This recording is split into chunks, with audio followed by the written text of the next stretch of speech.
Gough is blind. Gough is blind.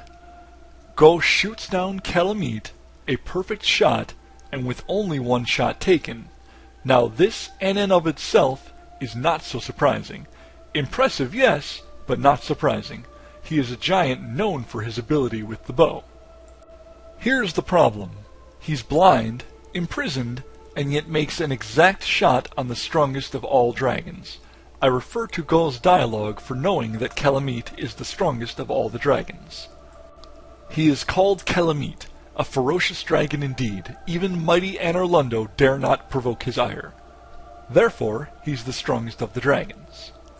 Then, upon your slaying of Calamite, Gough says, "Why, thou hast defeated Calamite. Wondrously played. Lord Gwyn's blessings upon thee. That beast will never take to the skies again." Upon speaking to Gough again, he says, "Ah, this great bow? I shan't need it with no dragons to hunt." He held on to the bow until that moment because Calamite still lived. Now that he is dead, the last of the dragons, Gough gives up his previous weapon. We, the player, know that Calamite is not exactly the last dragon, as there is a baby in Ash Lake. However, as far as Gough can know, they are now extinct. The point is that Gough makes such a shot. Calamite is the last and strongest, and he is grounded for a long while after being shot by Gough. Once. Interjection number 1. We don't know if Gough is retired because he is imprisoned, or if that retirement happened previous to his imprisonment. The game does not make that clear. He is in the tower, under lock and key, but he also retains his great bow. I already established in rough form that Gough likely has his bow because Calamite still flies, but we can't know that for sure. It may also be the reason for his imprisonment, and why his bow was sealed with him, so that he would be forced to one day, hopefully, take Calamite down. Interjection number 2. Gough has his bow with him, so the assumption almost has to be that his imprisonment atop the tower is what is causing him to be retired. Else, why would he have his bow still? As I said, we can't know if this is wholly true. He may have been retired beforehand and merely hanging on to his weapon. This is based off the example that XIII gives, as she willingly gives the player her weapons. She doesn't require them any longer, but has been hanging on to them all the same, possibly for nostalgia's sake. There's the argument that Gough and XIII might both have their weapons because they are in Oolacile originally searching for Artorias. Thankfully, none of this is pertinent to what I am building toward. Interjection number 3. A question.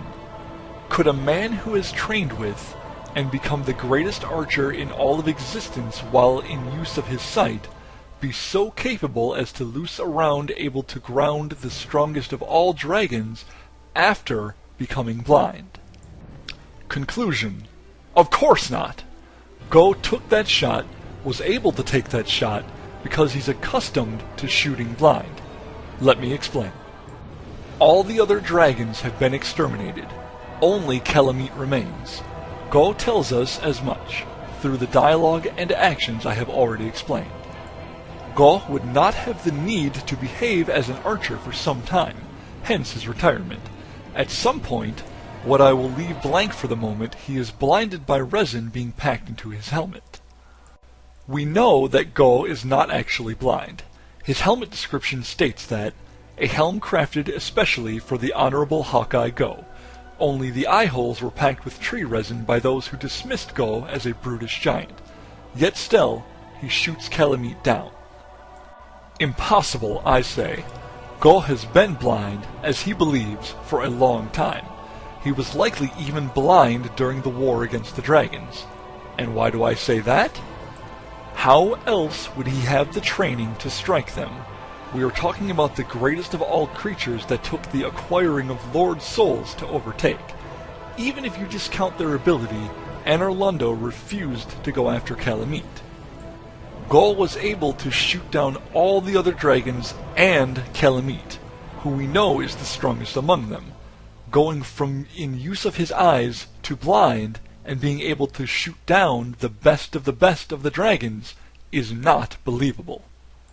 Therefore, he must have been blind for a very long time, since before the dragons were ever destroyed.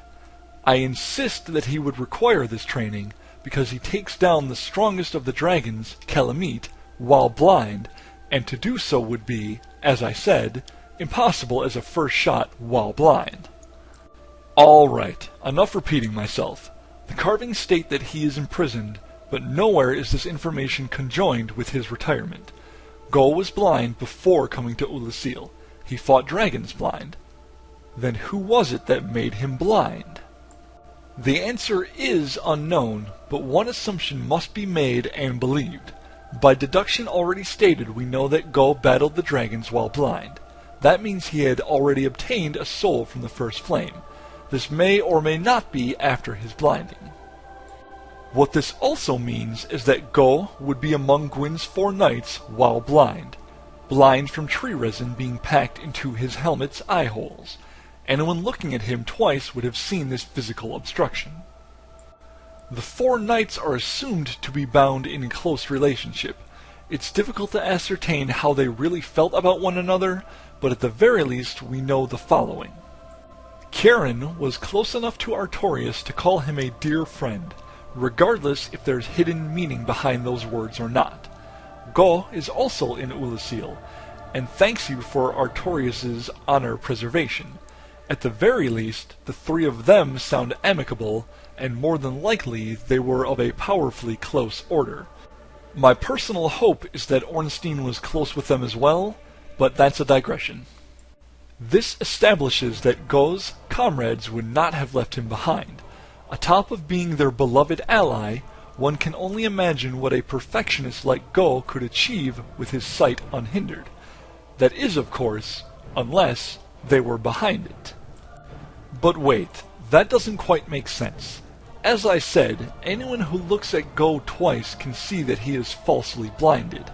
The 4 knights, even Ornstein who leads them, are not in command of the army that destroyed the dragons. Gwyndolin and Guinevere, assuming they were born, the first son who I believe to be Solaire, Nito, Isolith, and Seath all hold a higher rank.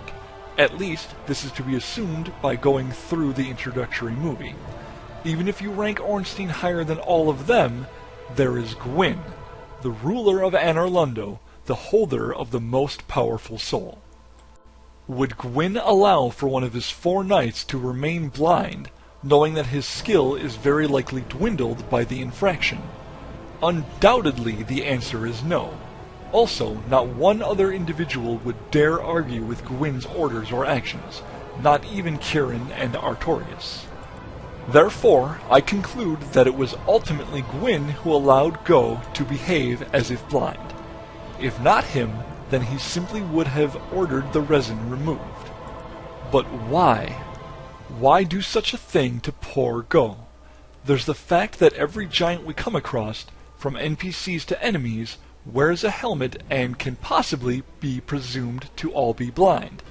Perhaps Gwyn and the other lords truly believe them to be lesser creatures, and want their existence to be punished.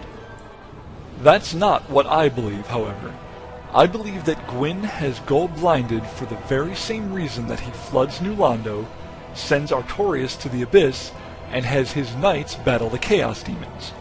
They turned against him, and caused massive conflict. At least, this is my speculation as to why Gwyn would have Gough's helmet sealed.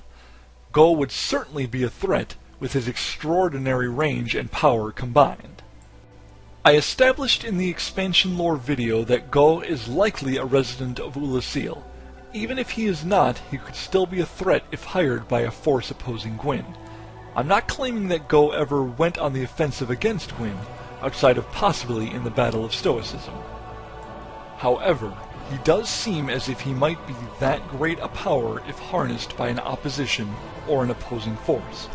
He may have been fed humanity and become a vicious abyss monster, similar to what happened to the 4 kings and Artorias. If Artorias is a threat, imagine a monster that can destroy your entire castle town from hundreds of kilometers away.